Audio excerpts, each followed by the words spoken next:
Imagine 10,000 American coal miners, rifles in hand, marching to wage war in the mountains of West Virginia.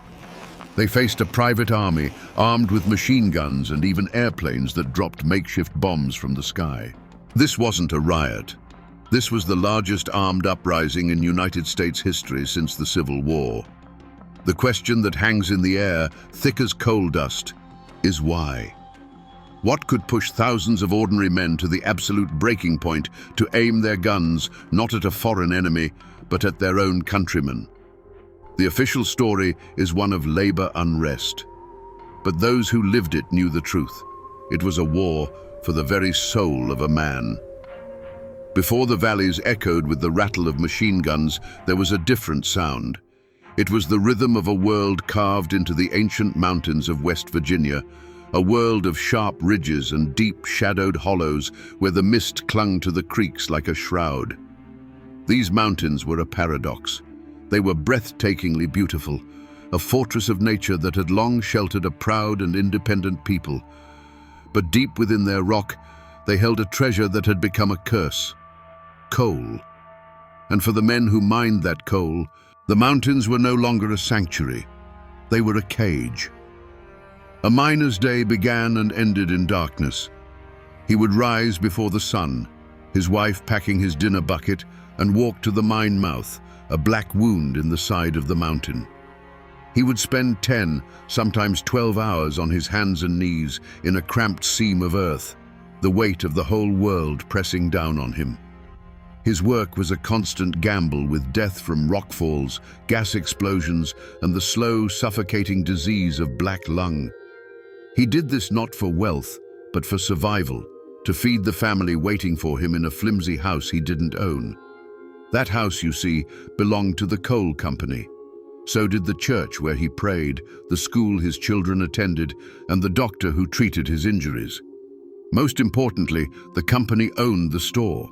A man wasn't paid in the currency of the United States. He was paid in scrip, a private money printed by his boss, worthless anywhere but the single company store.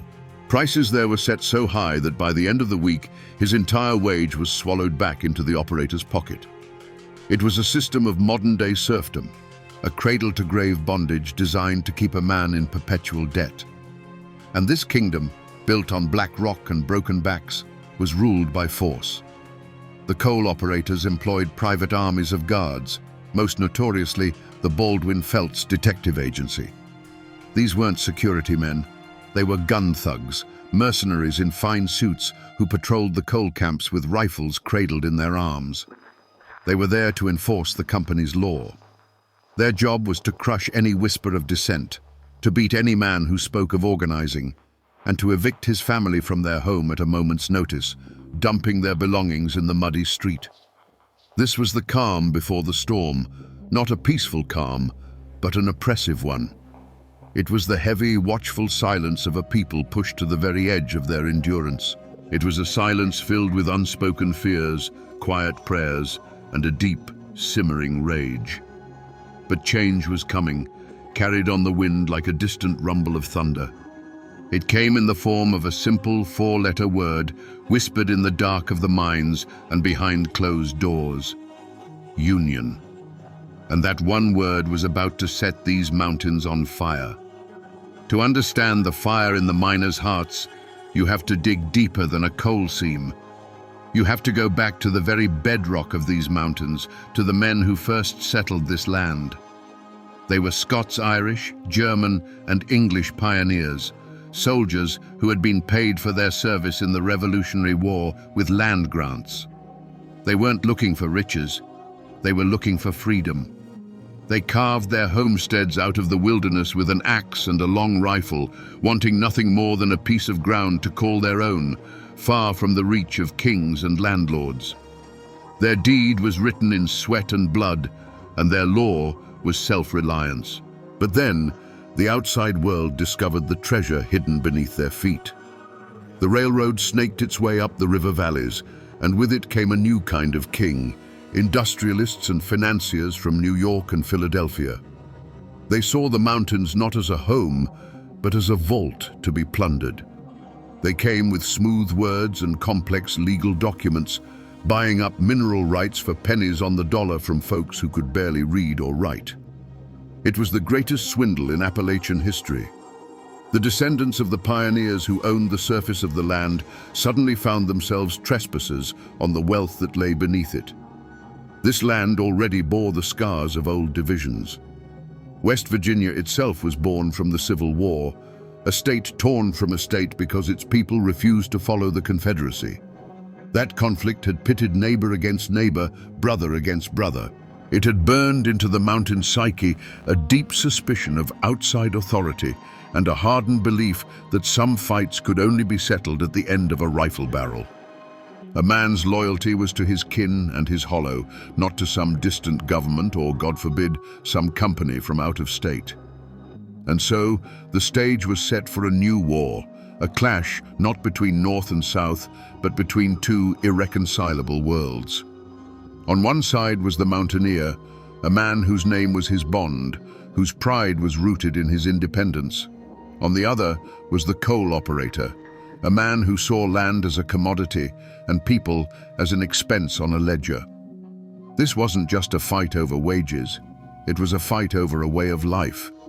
It was a battle between the spirit of the pioneer and the ghost of the feudal lord, fought on the very land the pioneers had once bled for. In the claustrophobic world of a company town, there were no secrets, only whispers. The mine foreman was the company's eyes and ears, a man who had often worked his way up from the coal face and now stood between his old friends and his new masters. His reports could get a man fired, or worse, blacklisted, a word that struck terror in the hearts of miners. A man on the blacklist was a ghost. His name was circulated to every mine in the region, ensuring he and his family would starve before he ever found work again. Everyone knew a family that had been broken on the anvil of the blacklist. The air itself was thick with suspicion. The company-paid preacher delivered sermons on the sin of discontent, weaving the words of God into a defense of the operator's greed. At the company store, men would gather on the porch after their shifts, their faces still grey with coal dust, but their conversations were guarded. A friendly question from a stranger could be a trap. The Baldwin Felts guards, who seemed to be everywhere at once, would lean against the porch posts, their presence a silent threat, turning men's conversations to weather and trifles. Trust eroded faster than a slate roof in a hailstorm. Old wounds festered just beneath the surface. Men still spoke in hushed tones of the strike at Staniford a few years back, where armed guards had fired into a crowd of miners, killing 6. They remembered the Holly Grove strike, where families had been evicted in the dead of winter, their belongings piled up in the snow. These weren't just stories, they were warnings. They were the ghosts of past failures that haunted every secret union meeting, held deep in the woods by the light of a kerosene lamp. This constant pressure cooker of fear and resentment turned minor slights into major grievances. A dispute over the weight of a coal car, a foreman's insult, a family getting better housing because they were loyal to the company. These were the sparks in the powder room. Rumors spread like wildfire through the camps. The union organizers were branded as Reds and Bolsheviks, foreign agitators sent to destroy the American way of life. In turn, the miners whispered that certain foremen were pocketing money by cheating them at the scales, or that the Baldwin Felts men were responsible for the mysterious disappearance of a union sympathizer. The community was no longer a community.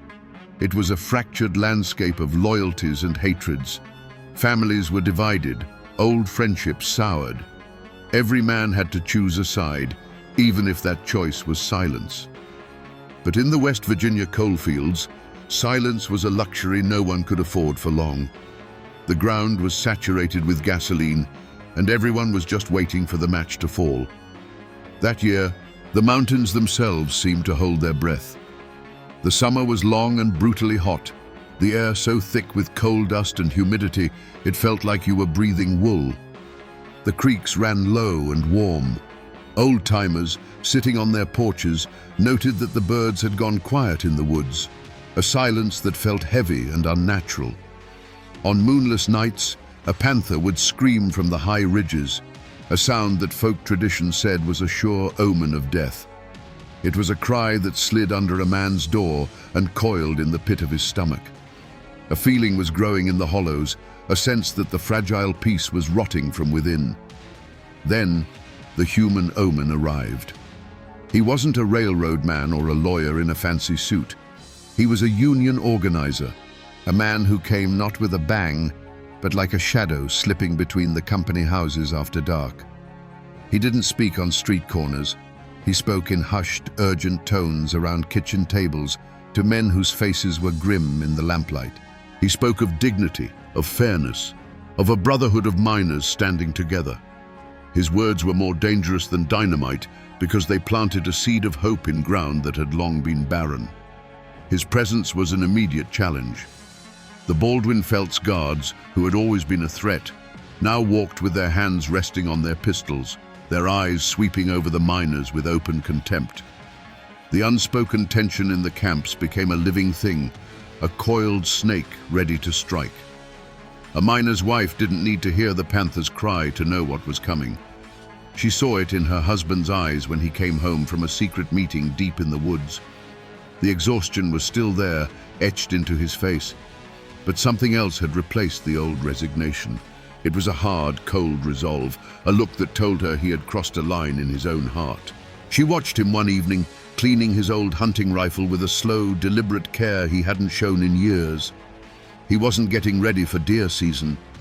In that quiet, domestic moment, she felt a cold certainty settle over her. The world they knew, with all its hardship and its small, fierce joys, was already dead. All that was left was to wait for the sound of the first gunshot. The company's answer came not in words, but in the splintering of doors. The Stone Mountain Coal Company decided to make an example of the Mingo County strikers, and they brought in their favorite instrument of terror, the Baldwin Felts Detective Agency. A dozen agents, led by the infamous Albert Felts himself, stepped off the train in Matewan. They were professionals, dressed in sharp city suits that looked alien against the dusty backdrop of the town. Their mission was simple and brutal: throw the striking miners and their families out of their company-owned homes. All day, they moved through the camp, kicking in doors, hauling furniture into the street, and leaving women and children weeping in the rain beside their meager possessions. It was a cold, calculated act of humiliation designed to break the men's spirit. But the operators had made a fatal miscalculation. They hadn't accounted for Sid Hatfield. The sheriff of Matewan was not a company man. He was a local, born and raised in the Hollows, a man the miners saw as one of their own. When he heard what was happening, he walked down to the camp alone. He didn't shout or draw his gun. He simply stood before Albert Felts and his armed thugs and told them that what they were doing was illegal. He informed them that in his town, evictions required a court order, which they did not have. For the first time in their lives, the miners saw a lawman stand up not for the company, but for them. The agents, bristling with arrogance and used to having their way, were stunned. They finished their day's dirty work, but a shadow now hung over them. As they prepared to leave on the 5 o'clock train, they walked through the center of town, their path blocked by Sid Hatfield and the town's mayor, Cable Testament. The entire town seemed to be watching from windows and doorways, a silent, grim-faced jury.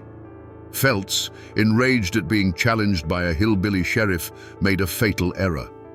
He produced a warrant for Sid Hatfield's arrest, a flimsy charge cooked up by the company.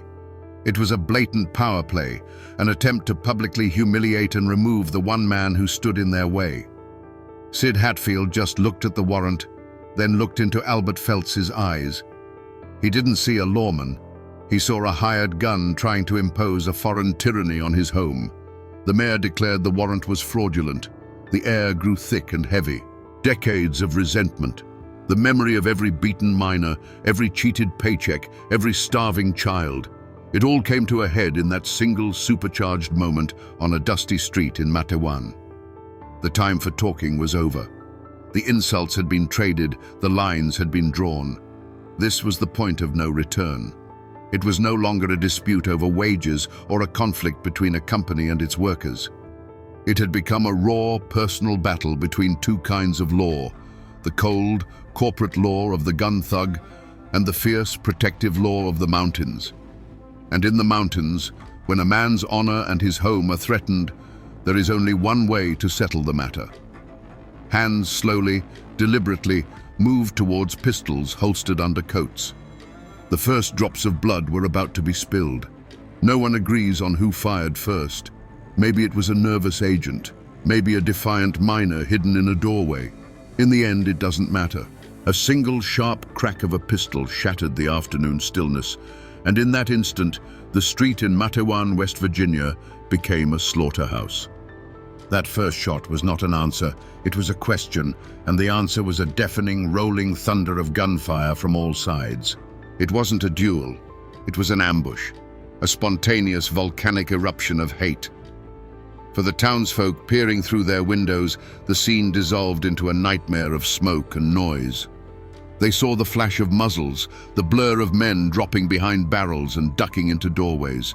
They saw a man in a fine suit suddenly jerk backward, his hat flying from his head and tumbling into the dust. They saw another man simply crumple, his legs giving way beneath him as if his strings had been cut. The air filled with the screams of men and the hornet swarm of ricocheting bullets. Splinters flew from the doorframes of the hardware store, and little puffs of brick dust appeared on the walls of the bank.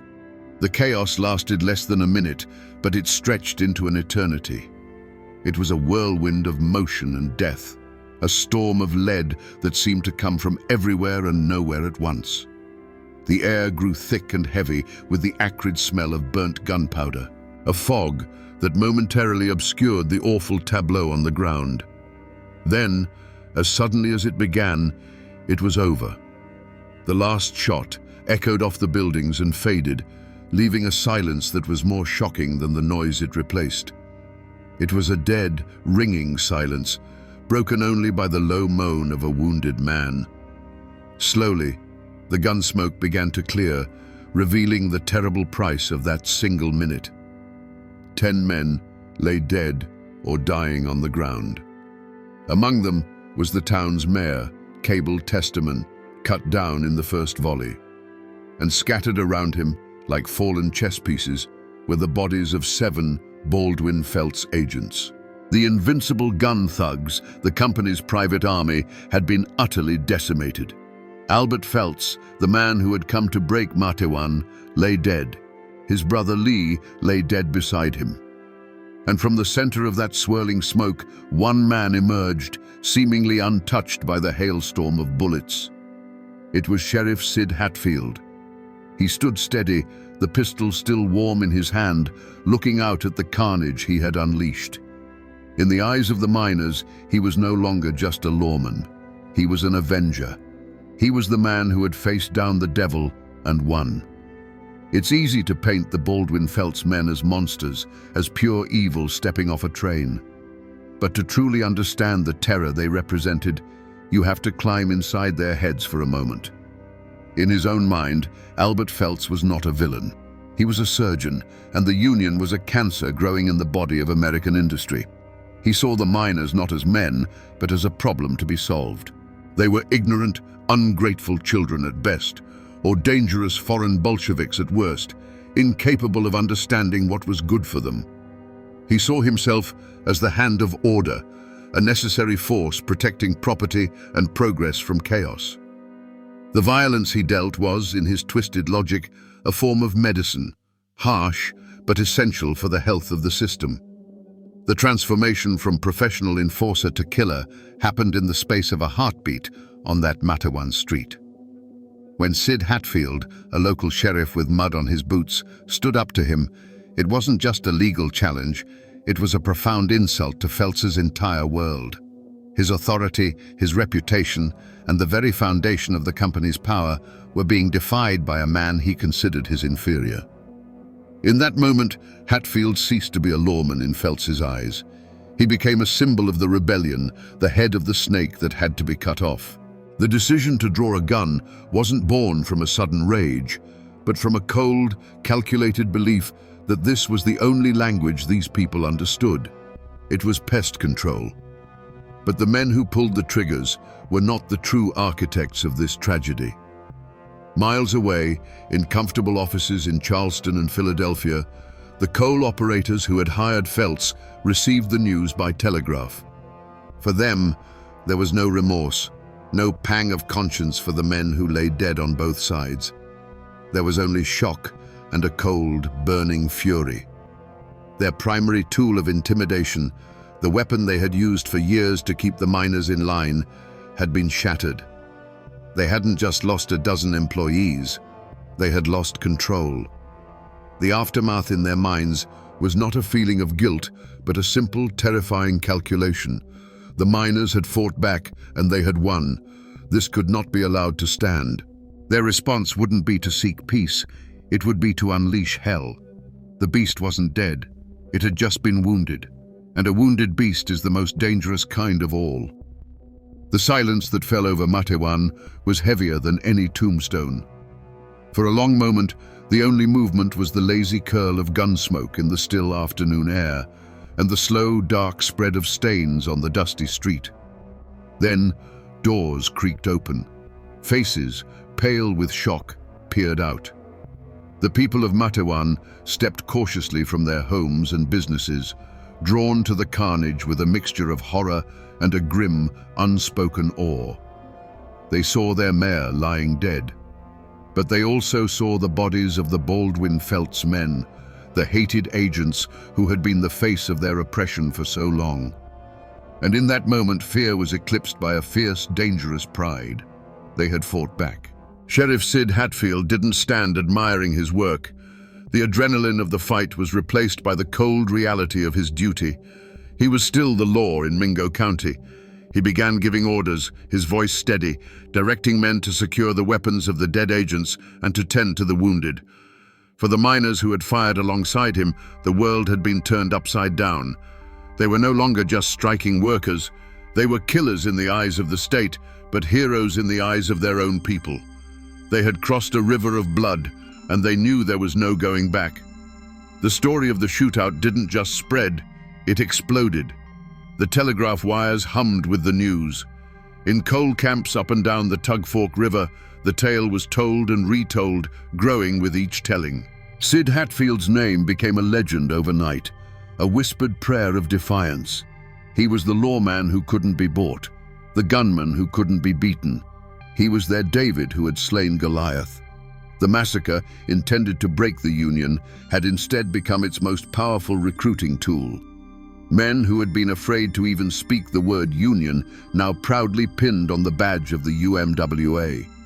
But while the miners celebrated their champion, a different kind of storm was gathering in the state capital. The coal operators, enraged and humiliated, demanded vengeance.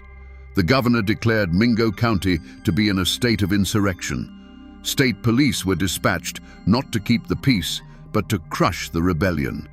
A grand jury, stacked with company loyalists, handed down indictments for murder, not just against Sid Hatfield, but against dozens of miners. The full weight of the law, which had always been a tool of the operators, was about to be brought down like a hammer.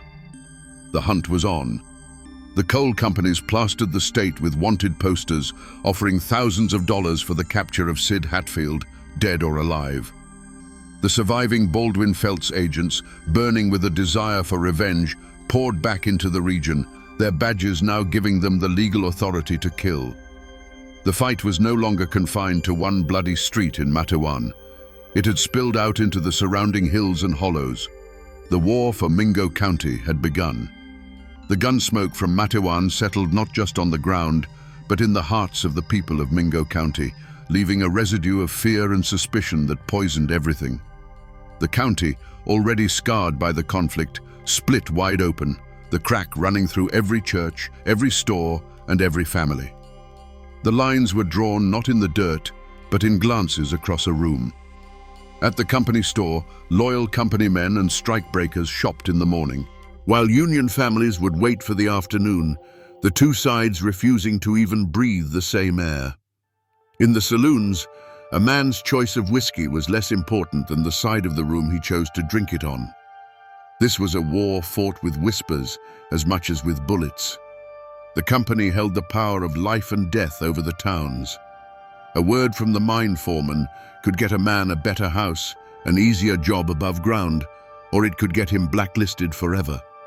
Men who had once been friends now looked at each other with distrust, wondering if their neighbor was an informant, trading secrets for a few extra dollars in scrip to feed his hungry children.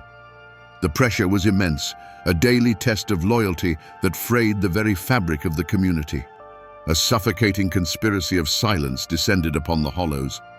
When the state police and company lawyers came asking questions about the Matewan shootout, they were met with a wall of amnesia. Men who had watched the whole thing unfold from 20 feet away suddenly remembered they were in another room, or that the sun was in their eyes. This silence was born of both loyalty and terror. They were protecting Sid Hatfield, their hero, but they were also protecting themselves. They knew the Baldwin Felts agency was not gone, merely regrouping, and its agents were now hunting for witnesses as much as for killers. To speak to the law was to paint a target on your own door. Yet, in this darkness, there were small, defiant acts of courage that burned like candles in a storm. A farmer from up the creek, who was not a miner, would leave a sack of potatoes on the porch of a striking family in the dead of night and never speak of it. A doctor's wife would organize the church women to secretly collect clothes and food for the evicted families living in tent colonies. These were not grand gestures, but they were acts of rebellion that carried the risk of ruin, a quiet testament that the company could own the mines, but it couldn't own everyone's soul. And for every act of courage, there was an act of quiet desperation that looked like cowardice. A man with a sick wife and 6 children, who had been a staunch Union supporter, took a job as a company guard. His old friends spat on the ground as he passed, calling him a traitor and a scab. They didn't see a villain, they saw a man broken by a terrible choice. Mingo County was no longer a community of neighbors. It was a hunting ground, where every man was both the hunter and the hunted, a place at war not just with the coal company, but with itself. The hunt for Sid Hatfield was not a posse of local men riding for justice. It was a corporate invasion force. The Baldwin Felts Agency, its ranks refilled with hardened men eager to avenge their fallen comrades, descended on Mingo County with the full authority of the state behind them. They were no longer just private guards, they were state-sanctioned manhunters. Backed by the governor, they set up machine gun nests on the hillsides overlooking the miners' tent colonies, their sole purpose to intimidate and terrorize. The coal operators' money flowed freely, paying for guns, ammunition, and a network of spies. A handsome reward was placed on Sid Hatfield's head, a sum that could turn a desperate, hungry man against his own neighbor. But Sid wasn't running. In an incredible act of defiance, he continued to walk the streets of Matewan, serving as its sheriff, a pistol on his hip and a calm certainty in his eyes. He was not a fugitive cowering in the woods. He was a king defending his territory, and the mountains and their people were his fortress. Union miners, many of them skilled hunters and Great War veterans, became his unofficial bodyguards. They set up a sophisticated intelligence network, a grapevine telegraph that passed messages from hollow to hollow faster than any telephone.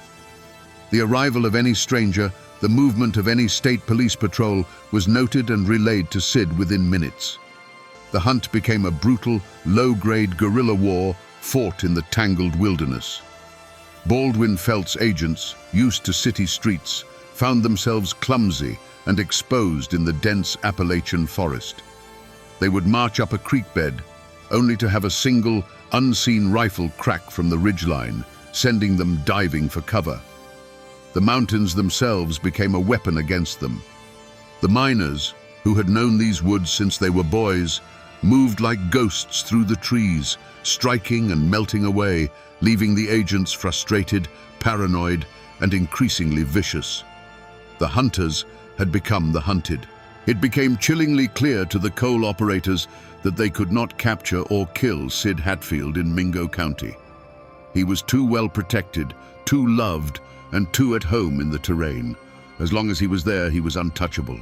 They realized that if the mountain wouldn't come to them, they would have to lure him away from the mountain. They shifted their strategy from brute force to legal trickery, using the very system of law they so often ignored. The trap was set. Phony charges, unrelated to the Matewan shootout, were filed against Sid Hatfield and his friend and deputy, Ed Chambers, in Welch, the county seat of neighboring McDowell County. This was enemy territory, a county completely controlled by anti-union operators where the sheriff was a company man. Sid was summoned to stand trial. He was faced with a terrible choice: ignore the summons and become a true fugitive, confirming the operator's claims that he was an outlaw, or walk willingly into a den of wolves, trusting a justice system he knew was corrupt. Believing in his own innocence and perhaps in the power of his own legend, he chose to face the law. On August the 1st, 1921, Sid Hatfield and Ed Chambers, deliberately unarmed to show they came in peace, walked with their wives up the steps of the McDowell County Courthouse. They were not met by deputies with handcuffs. They were met by a group of Baldwin Felts agents waiting for them at the top of the stairs. The hunt in the shadows was over. The ambush, in the full light of day, was about to begin. There was no trial for Sid Hatfield and Ed Chambers. There was only a verdict, delivered by a volley of pistol fire on the courthouse steps. As their wives watched in horror, the Baldwin Felts agents opened fire. The men never had a chance to speak, to plead, to even raise a hand in their own defense. They were shot down in cold blood, their bodies tumbling down the stone steps of the very building that was meant to represent justice. The assassins, their work done, didn't flee. They calmly turned and surrendered their weapons to the local sheriff, a company man with the confident smirks of men who knew they were above the law. The trial that followed was not for the murder of Sid Hatfield, but a trial of the system itself. The assassins were charged, of course. A trial was a necessary piece of theater. But the courtroom in Welch was not a house of justice. It was a stage set for a farce. The coal operators' money paid for a team of the state's most cunning lawyers. Witnesses for the prosecution were threatened, their families intimidated into silence. The defense's argument was a breathtaking piece of fiction, that the dozen armed agents had acted in self-defense against two unarmed men who were accompanied by their wives. The atmosphere in the courtroom was thick with menace. Armed company guards stood along the walls, their gazes fixed on the jury box. The jury, made up of men who either worked for the company or lived in fear of it, heard the testimony under a cloud of unspoken threat. The outcome was never in doubt. It was a foregone conclusion before the first witness was even called. The verdict came as no surprise to anyone in West Virginia. Every single one of the Baldwin Felts agents was found not guilty. They walked out of the courtroom free men, their actions legally sanctioned, their message to the miners now crystal clear: there is no law but our law. There is no justice but our justice. The system hadn't just failed, it had actively looked the other way. It had placed its stamp of approval on a cold-blooded assassination. This was the verdict that broke the miners' faith in the law of men. If their hero could be gunned down on the courthouse steps with impunity, what hope was there for any of them? If the courts were just another tool of the operators, then what was left? The answer was simple and terrifying. All that was left was the justice of the mountains. All that was left was war. The assassins of Sid Hatfield did not go to prison. They walked out of the McDowell County Courthouse as free men, and legend says went to a local saloon to celebrate their victory. In the eyes of the law, they were exonerated. But in the eyes of the mountains, they were cursed. Their acquittal bought them their freedom, but it cost them their names. They became ghosts, bogeymen in the stories told to children in the coal camps, a living embodiment of a justice system so broken it could call an execution self-defense. They may have escaped a hangman's noose, but they would forever be hunted by the memory of the man they killed and the hatred of the people who loved him. For the widows of Sid Hatfield and Ed Chambers, there was no life to rebuild. There was only a duty to bear witness. They returned to Mingo County not as grieving wives, but as living symbols of the ultimate betrayal. Their presence was a constant, silent accusation, a reminder that their husband's blood was still fresh on the courthouse steps. They had seen the law of men, and it was a lie. They had no home to return to, because the idea of a peaceful home had been murdered along with their husbands. The community did not try to move on. You don't move on from an amputation, you learn to live with the wound. The story of the assassination and the farcical trial wasn't buried under a blanket of silence. It became a gospel of rage. The news traveled by telegraph and by word of mouth, a hot cinder landing on the dry forest floor of the miners' patience. In coal camps along the Kanawha River, men heard the news, and a quiet, chilling transformation took place. The talk of strikes and negotiations stopped. The talk turned to rifles. This was the final, unforgivable insult. The system had not only allowed their hero to be murdered, it had applauded the murderers. The miners understood then that they were on their own. If the law would not protect them, they would have to become their own law. If the courts would not give them justice, they would have to take it themselves. There would be no atonement for the killers in this life. There would only be a reckoning. In the days following the verdict, men began to gather. They came out of the mines and down from the hollows, their faces set like stone. They were no longer just miners. They were an army, gathering to deliver a verdict of their own. For decades, the state of West Virginia tried to bury the story of the Coal Wars. It was treated as a shameful secret, an embarrassment to be scrubbed from the history books. But you can't kill a story like this. It seeps into the ground and comes back up in unexpected ways, a ghost that refuses to rest. The family names, Hatfield, Chaffin, Testament, still echo in those hollows, carrying the weight of that bloody history. But the proudest and most misunderstood legacy is a single word: redneck. Today, it's often used as an insult. But for the men who marched on Blair Mountain, it was a badge of honor taken from the red bandanas they tied around their necks. It meant you were a Union man. It meant you stood up and fought. The physical traces of this war are still there if you know where to look. Go to Welch today, and you can stand on the very courthouse steps where Sid Hatfield was murdered. The stone is worn, but the memory is sharp and cold. In Matewan, the buildings that witnessed the shootout still line the street, silent witnesses to that minute of thunder. You can almost feel the ghosts. But the greatest monument, and the most haunted, is Blair Mountain itself. For years, historians and archaeologists have fought a new battle there, a battle to save the mountain from the very same force the miners fought, the coal companies, who want to destroy it with mountaintop removal mining. And in that fight, the mountain has begun to give up its secrets. Walking those ridges, they found the evidence the state tried to forget. Thousands of spent shell casings from rifles and machine guns, the faint outlines of trenches the miners dug, even the rusted shrapnel from the homemade bombs dropped from the sky. The men who fought there are long dead. Their voices have faded. The state tried to erase their memory from the history books and tell a simpler, cleaner story. But the mountains remember. They hold the rust and the lead deep in their soil. They keep the score. So we come back to the question that started it all, the question that hangs in the gunsmoke of history. Why did 10,000 American men take up arms against their own government? The answer is now clear. It was never just about a few more cents per ton of coal. It wasn't a riot over a paycheck. It was a war for a single simple idea, that a man has a right to stand up straight and that his soul does not belong to the company that owns his house.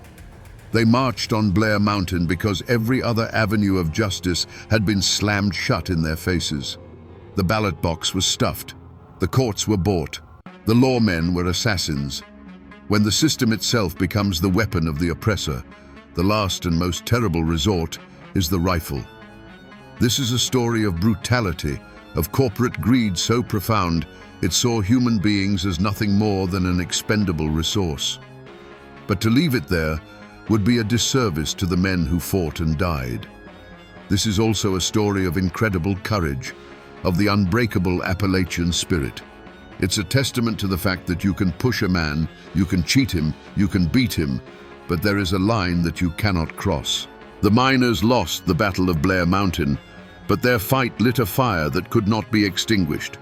The blood they spilled on that ridge watered the seeds of the New Deal, which finally guaranteed the rights they had been fighting for. The lesson that echoes down from these mountains is a chilling and timeless one. It's a warning about what happens when power becomes absolute and when people are left with no hope and no voice. It is the story of ordinary men who were pushed into an extraordinary war, fighting for the very soul of America in the hollows of West Virginia. Their story was almost forgotten, almost buried beneath the weight of shame and silence.